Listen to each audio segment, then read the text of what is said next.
Yo, what is up? Back with another YouTube video. I'm not gonna lie, I'm still a little drunk. But I figured I'd start doing story times. I know I got a lot of good ones and I think I could pop off of it, but I'm pretty much just only inspired by fucking Dope Aziola. It's like my favorite YouTuber. Next to this other YouTuber, he's a weed tuber. It's Xcode, like spelled Xcodeh. But this is a story of when I was missing in New York. I've told this story countless times, and to the point where I'm like, dude, I'm not retelling it. Ask somebody else. Like, it's been fucking 45 times since I've told this story. So basically, I was missing in New York for about a week or two, and I had no clue that I was missing because, I didn't know until everybody found me and shit. And I saw the missing posters and all this and that, and I was like, what the fuck? Like, it was this deep, you know what I mean? To when I talked to my dad and he was like hysterical, to when, I had a stack of fucking missing signs, doing a money spread for a picture like a reach, you know what I mean? But here it goes. So basically one day I went to jail. I was in jail for about a weekend. I was there because I had nowhere to sleep, and I had ran away from my dad's house, which I currently live in fucking Camden, New Jersey, but I was in Monmouth County. So I slept in my ex-girlfriend's mom's car, right? And I thought, I was like, yeah, if I lay down flat, I won't be seen. Like, I'll be alright, I'll get away with it. And then I wake up, and I'm like, my foot is fucking against the window. There's cops, so I'll start from there. I get woken up by the cop. I was like, fuck. Like, desperately looking for my vape to try to get a buzz because I know I'm gonna go to jail. So I'm like, let me try to get a buzz before I get fucking locked up, right? And I didn't find it. So I get fucking taken out. I lost my Burberry watch in the car. They probably thought it was something I stole, which I'm sick about because it was like a $700 watch. I go to jail for a couple of days. I fucking hated it. The food wasn't as bad as people were saying. It's just, it was cold. It was always cold. So basically, we're in the trial room, basically, where it's like there's a judge, and this one fucking guy keeps going, oh, dude, either they taking all of us, or they letting us all go, right? Everybody gets freed, but this motherfucker, he has to do time, because he's distributing and fucking manufacturing drugs. Not even only is he doing that and getting called for it, but in a school zone. So, that's extra years or months or whatever the fuck he got at it, right? So, it's like, damn, RIP, bro. And for some odd reason, I used to buzz my hair a lot. And I'm, like, partially Hispanic, so alright, I could see why this happened, but motherfuckers would come to speaking Spanish. I'm like, yo, what? You know what I mean, bro? Like, what are you saying, dog? So I was only hanging out with, like, the Mexican people, because, like, in jail, like, you gotta pick a fucking tribe, and I'm not a fucking Nazi, you know what I mean? So I'm gonna hang out with the Mexican people. Whatever. I get out of jail, and there's this one dude. He ends up at the train station that I end up at. Or, not the train station, like, the convenience store. Guy named Dave, fucking 30-fucking-year-old black dude. Fucking bald. And, we're in Freehold. And we're trying to find a fucking way home because neither of us have money. We have like the little bus pass or everything, but don't know when the bus comes, don't know where a bus stop is, don't know where a train is. It's a free admission thing. You get like one or two, so you can get wherever the fuck you need to go when you get out of jail. And we couldn't do that. We tried to steal a cab and we couldn't do it, of course. Because the bitch was like, you're going how far? You have to pay first. Because she knows we're going to rob that bitch. So he has to call up his sister, go through a whole fucking ordeal, just get the money to get home. We get back to my old town in fucking Monmouth County. I'm not going to give out the town name because that's too much information. I've already given out too much, right? So we get back to Monmouth County. We end up spending a couple like days together, right? A couple of nights. One night we end up getting drunk as fuck. He left a fucking bottle of Paul Mason or whatever the fuck you want to call it, in the bushes over by the vape shop, bro. And dude, it's like, if you're too broke to get Henny, that's what you buy. You feel me, cuz? So we got that in a water bottle. He's like looking to the bushes, and I find it. I'm like, let's go. Right? We get fucking sauced. We steal a couple of bikes. And bro, we're swerving like that hard, like a boat with fucking riptides coming in. And somehow didn't fall, right? We're drunk as fuck. We roll past this fucking white dude's house, and he's got beers on deck. He's out front smoking a cigarette. We're like, yo, you all having a party? You got any extra beers, motherfucker? It's like, hell yeah. So we crack a cold one with this random white dude, right? He goes, whatever. I'm like, yo, they got a cooler in the back of their pickup. I'm gonna go steal some beers. She's like, nah, don't do it. I'm like, I'm doing it regardless. Either wait for me or go ahead, motherfucker. Waits for me. I fill up a backpack full of this guy's fucking Busch Lights, bro. And then we're just on our merry way. We're over by Walcott. It's this park. I don't give a fuck anymore. I'm just giving out info. It's in Eatontown. And we're screaming and shit. Like, we're so loud. To the point where I realized it and I had to pipe down. Hold up. Gotta fill up the air mattress. It's getting low. I know it's like 5 in the morning.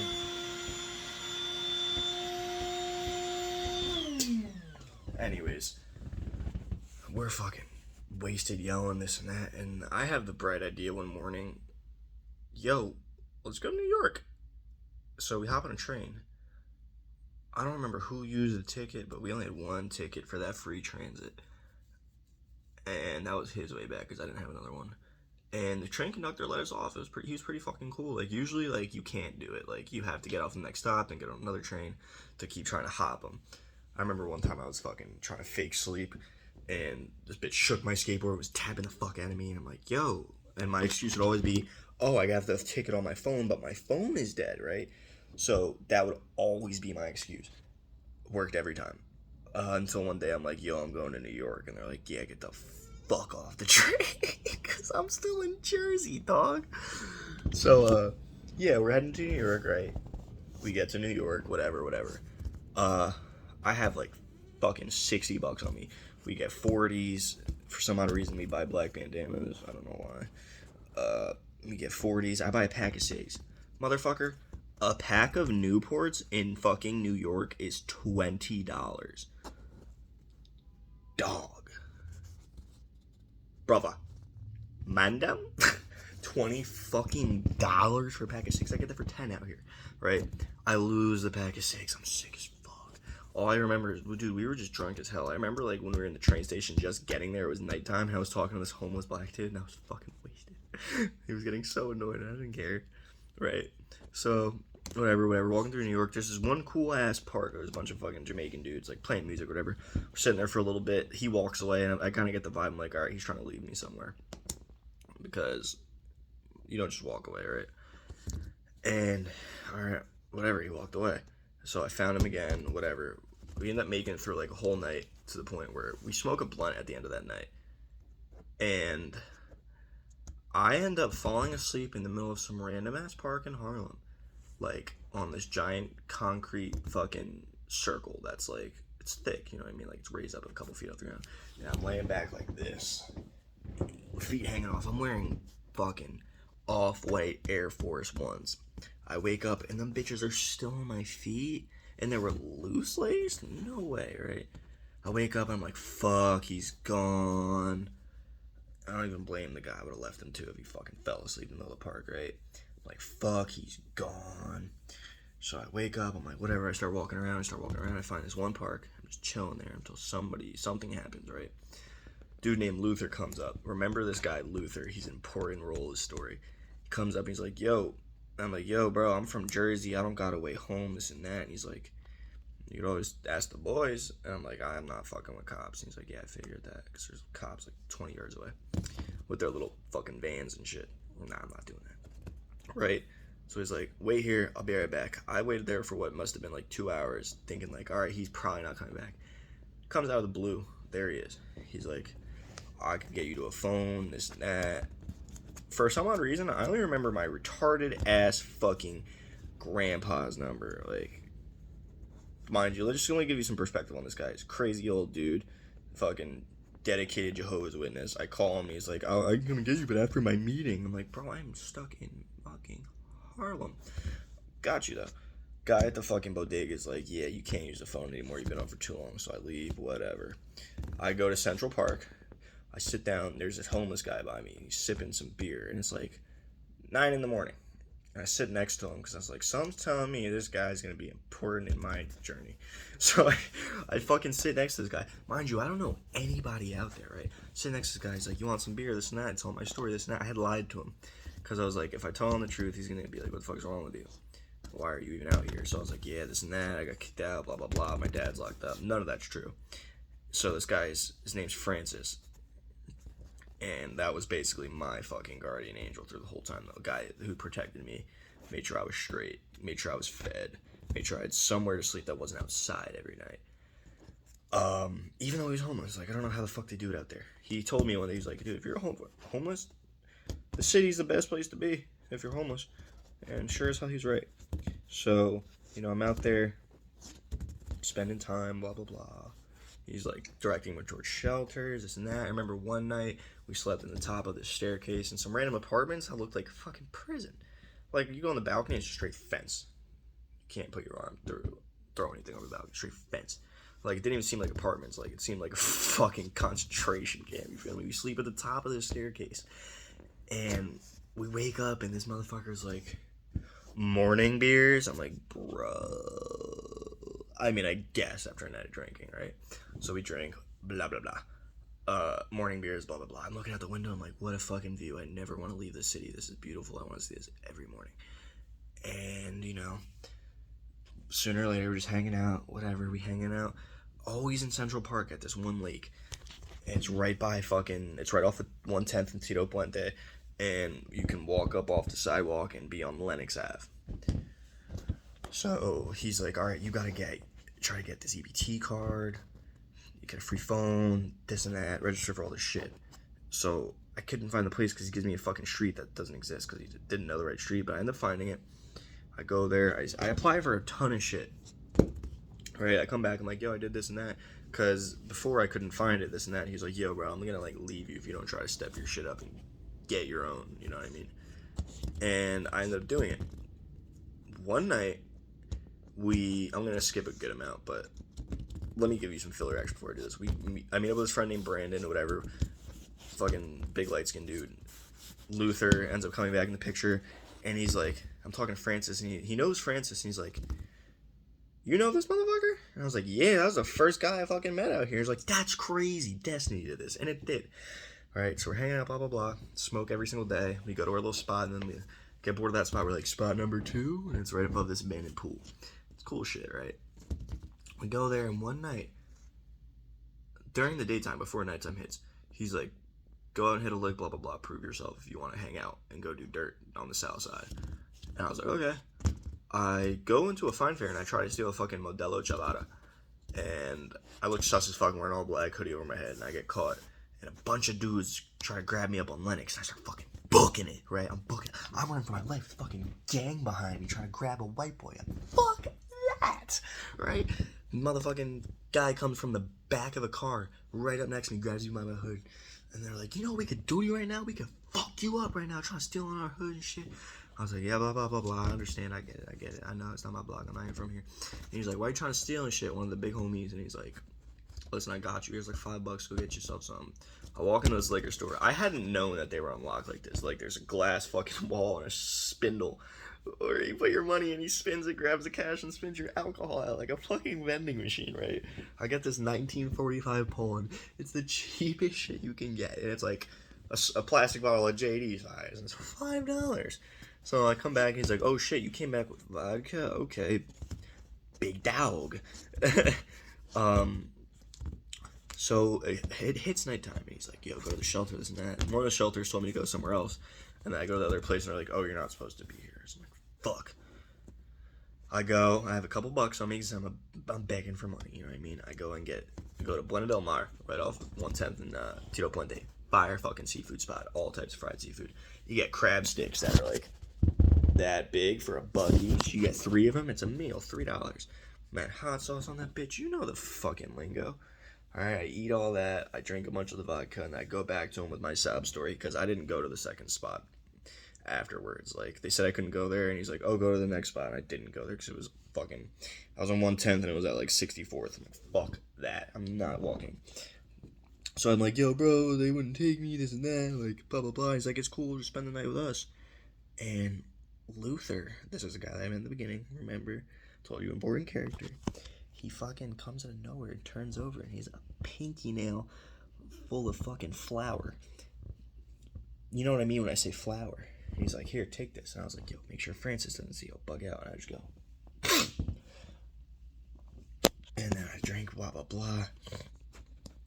And I'm fucked up. Like, I'm running down the side of this park like, whoa, like, bro, I'm fucking sauced. I run into Miracle. Miracle is the trapper of the century. He's this guy that just got out of doing a bid of 10 years, right? I saw him go from selling water bottles to having whole stands of snacks. Fucking African soap that you'd have to cut off the brick. Incense, cigarettes, fucking healthy drinks, water, gum, chips, everything. Like, I've never, you want to talk about hustle? See somebody come up in a week. And he told me, he was like, every time I go in the store and steal something, I make sure I buy something too. Because you get caught if you go in there and don't buy nothing. And that's the lesson I learned after I told him I almost got jumped. He was like, yeah, bro, even if you just get a 50-cent cake after you steal something, as long as you buy something, they ain't gonna press you. Just like, bet that. Didn't try it again. I'm not risking my fucking life, right? Didn't try it again. So I'm fucked up. I go hanging out with Miracle, and Miracle smokes a lot of K2 like every day. And he has this bitch that has like fucking AIDS or something, like some type of STD, but she's kind of thick, and I'm fucked up off the K2, because I walked up to him, and Francis was like fucking a couple yards away, and I was like, yo, let me hit of that, let's get a hit of that, and he's like, yo, this is K2, and I'm like, yeah, I know, bro, so let me try it, and I'm an idiot for this, right, because I pick up the fucking shit, and I'm like,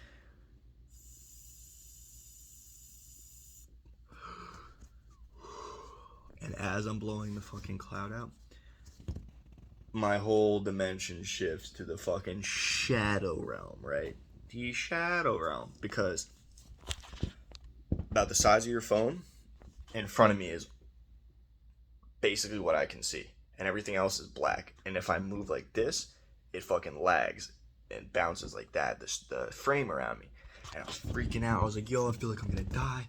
Like, I know I'm not gonna die, but I really feel like I'm gonna die. That happened for about an hour. And then at some point, I'm like really happy. It's fucking cool. It's great. I'm chilling. I'm fucking laying on the ground because it feels great. The ground is cold, right? And this fucking guy comes up wanting problems, and he's like trying to fight us and this and that. And I get up, I jump up like a fucking spring, like, yo, who wants smoke? Right? And then immediately fucking fall back on my ass and just start laughing my ass off. And they dealt with it or whatever. I was rapping for them, and I was saying, like, you know how, like, on TikTok and shit, like, some people will do joke raps, and they'll be saying mad gay shit. Like, I was saying the gayest shit ever, bro. To the point where it didn't even seem like a joke. And then the morning came, and they were like, yo, do you know what you were saying, bro? And I was like, bro, it was literally all a joke. Like, I can't stress it enough. And they're like, nah, it was not. I was like, bro, I can't stress it enough. That morning, I woke up, fucking body hanging over a fucking water fountain right in the middle of Central Park. Bro. Bro. I remember Francis like bugging out because he found out about it. The next day he's bugging out. He's like, bro, you smoke K2. Da, da, da, da, da. And that night, they were all trying to defend me. It was fucking Miracle and his chick and whoever the fuck else was there. He's like, yo, you treating him like a kid. This and that. You're supposed to be looking out for him. You trying to always tell him what to do. Like, yo, sit down, stand up, this and that. Like, you're not a fucking dog. And I was like starting to agree with him. But at the same time, I was like, nah, I kind of have to listen to the only person that's going to look out for a motherfucker. It's in a foreign environment, right? I ended up joining sides with them because I'm like, yeah, nigga got a point. And I mean, whatever. I don't even care. I'm not even gonna edit that out. Get mad at me if you want. I don't care. I said it one time, like, you're gonna start a fit over something because you want an excuse to fight somebody. That's all that is nowadays, unless it's being used in a bad term, like, you know what I mean? Unless I'm deliberately trying to be racist, then you're just looking for an excuse to start problems. If I just say it on accident. Anyways, you know, a couple days passed, blah, blah, blah, having fun, fucking, there was this little, like, performance, some African ladies doing some singing, whatever. Francis is fucking weird, bro. Like, he'll try to flirt with girls, not knowing that he still looks like a bum, and there's this lesbian couple that he was trying to flirt with, and he was like, to this one girl, he's like, I want you, and she was so fucking mad, bro, and she bugged out on him. He was like, I'll fucking throw you in this water right here, blah, blah, blah. And he walks away. I'm like, yo, I'm so fucking sorry about that guy. Like, I'll keep him away from you. Like, this and that. Like, my fault. Like, I didn't know what to do in the situation. They're like, thank you, thank you, thank you. All right, bet. Right. One day comes, I go to White Harlem, and I'm standing on this block, and there's this e-bike that's been sitting there for like an hour. I'm waiting until it's like, different ecosystems on the fucking block. Like, not all the same faces I'm recognizing are there anymore. Different fish in the ocean, right? Second that happens, I grab that bitch, I take it back. And then they're like, yo, you could sell that for this and that and that. I'm like, nah, I'm keeping it. And I end up hiding it, like, pretty well, making sure nobody steals it, this and that. And cut forward, Francis is like, yo, you gotta paint it so nobody recognizes it. We bust the paint out. And it's like, I'm about to start painting. This OG Crip comes up to me, like, old head, like, legs are fucked up, but he's really strong upper body. Joe Swanson type shit. And he's like, they're telling me to go to Luther's to try to sell the bike, because it's a really nice fucking bike, like a 4K fucking bike. And OG Crip, something felt like I needed to follow this guy. He comes up, he gets me a plate of food, new clothes, this and that. And I'm sitting there, and I see my cousin fucking Bobby walking up. And I lower my glasses, and I'm like, Bobby? What are you doing out here? And he goes, what the fuck are you doing out here? You're missing right now, motherfucker. Your whole family is a fucking hood away looking for your ass. I end up calling my dad on fucking his phone, and I'm like, he's crying and shit. And I'm like, holy shit, like, this is crazy. Like, I feel so bad. Like, I really put them through this. And then, for some odd reason, I'm still in this mindset of, oh, I'm still gonna stay out there, right? So, Brandon, I give him one of the flyers. He calls my dad. They're trying to get that 5K reward. He's like, but he's with his cousin Bobby. Bobby found him. He's like, yeah, but we've been taking care of them, this and that. And he's like, you're not getting shit. Fuck off. I was like, yo, before that even happened, I'm like, yo, we could do with that money, this and that. Like, we can do this and that. And I'm like, not even understanding the fact that I can't do shit. My whole family's in that fucking city. I'm not staying nowhere, you know what I mean? Like, they're keeping my ass. It's not happening how I want it to. And that, fucker, just poked my eardrum. And that was that, right? Oh. Hold on.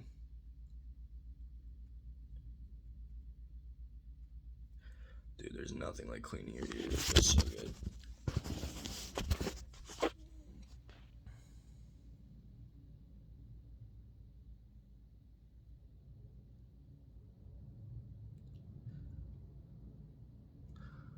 Alright. So, Bobby walks me over. He's like, you need fucking food, something to drink, this and that. We hit this convenience store. And he's like, you want something to eat? I'm like, Kennedy Fried Chicken right there. We didn't end up getting it. Instead, he ended up rolling up a blunt. My whole family comes. Fuckface is there too. I'm not gonna mention the name. I just don't fuck with him. I never fucked with him after he did some wild shit to a family member of mine, and ever since that happened, I lost all loyalty.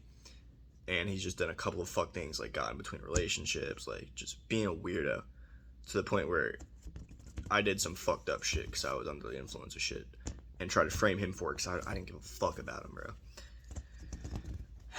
But, he was there, this and that. And my Jehovah Witness grandpa's there, right? I'm smoking a blunt in front of him, bro. He's never seen me do anything bad. I'm smoking a blunt in front of this guy, right? It's fucking crazy. We're in the fucking convenience store. I'm getting, like, orange juice or something. I'm looking at all the 40s because I want one. Bobby's like, dude, what the fuck are you doing out here? You're out here drinking and shit? Like, what the fuck, bro? And I'm like, yeah, bro, my bad. I don't even know. Whatever. Anyways, cut back to the past. This is back to where I'm still with David, the fucking dude that got me in New York. Right? We're trying to mac with bitches. We're in Spanish Harlem, fucking bombing parties that we shouldn't be at, to the point where motherfuckers are like, yo, this is a private event. This is somebody's birthday. Like, you have to get the fuck out of here. We walk into this one spot, and I just had to bring it back to there because I remember the story, bro. We were macking with this Puerto Rican bitch. And I was doing the slick talk. He was the one sounding like an idiot. She was cool with me, and I was like, yeah, I'm Puerto Rican too. I'm lying, bro. I'm like, Puerto Rico, like, that's the only thing I know from their culture, but that'll get a Puerto Rican lit. She's like, yeah, like, thinking it's cool and shit. I'm macking and this and that. And then, Dave's not getting no play. No play. We leave, he's like, bro, you're fucking up with the bitches every time you just keep talking. I'm like, bro, that is you, dog. They like me. They don't like your ass. I thought that was funny as hell. Anyways, fast forward, my dad's like, Yeah, you know your little fucking buddy, blah, blah, blah. I made some calls to some people. They found him. That guy got fucked up. You need to stay the fuck out of that side of town because people are looking for you. And I was like, holy shit. I still went to that fucking town every fucking day after that. I don't care. I'll I'll drain somebody, you know what I mean? Like, I don't care. It was just crazy, dude. Like, the whole experience was crazy. Like, in hindsight, it was the scariest, fucking, most fun experience of my life. To the point where I did it again. And this is after I threw, what's his name under the bus. I'm not even gonna say his fucking name. I won't even give him that. You know, I'll tell everybody else's names. I won't even give him that, because fuck that kid. Yeah, bro. It was fucking crazy, because I ended up there again. And it was like, wow. Like, that time was cool, though. But this is after I tried to throw him under the bus. And we were supposed to go skating out there. And my one boy that I'm not really fucking with anymore, because his name's CJ. He's a fucking faggot, bro. Straight up. Because he lost his wallet in the middle of the street. And then fucking strip searched everybody for the money. And then finds his wallet later. And then pulls up to my doorstep the next day saying, you stole it because his girl wanted to make allegations because she fucking took it. And left $100 in the wallet. I just steal your money. I'm taking all of your money. I'm not leaving a wallet. And my biggest factor was, why the fuck would I take your wallet, throw it in the middle of the street, and think I'm going to come back for the money if we were never going back to your house? I was never going to see it. It doesn't make fucking sense. And then later on, my buddy Carlos is like, yeah, he said he didn't even think it was actually you. His girl convinced him to do this and that. You're a bitch if you do that. You're a fucking bitch. Trying to be like, oh, my homies are going to jump you, this and that. And he's trying to say to me on my front porch, oh, I'm ready to beat your ass. I had a knife in my pocket. I was ready to fucking take your life, pussy. Fuck out of here. You ain't hard. Fuck out of here. You know shit. And I hope he sees this fucking videos this day, because I'll fucking take his head. Not actually, but you never know how shit goes. Right? Fake ass fucker. Fuck that guy. Fuck that guy. Dead ass. Fuck that guy. He lives in fucking Point Pleasant too. Fuck that guy. Fuck that guy. Right? But anyways, dude, New York Part 2, I'll make that video another day. That was fucking fun. That was a different experience. That was another journey that was completely different than this one. To be honest, bro, to the guys who made it to this video, thank you. I mean, I really appreciate any type of views I get. The most views I have right now is on a fucking YouTube short, and I got like 5 likes. I'd really appreciate it if you just hit that fucking like button. I don't even need you to subscribe. It means a lot. Like, I'm trying to get this shit kickstarted. Like, I have a lot of crazy life experiences at the age of 20 that I feel like I should share, that, you know, you can learn from or avoid going through it. And, you know, just to end off this video, just fucking thank you guys, seriously, and just fucking stay safe, stay dangerous, straight up. Peace.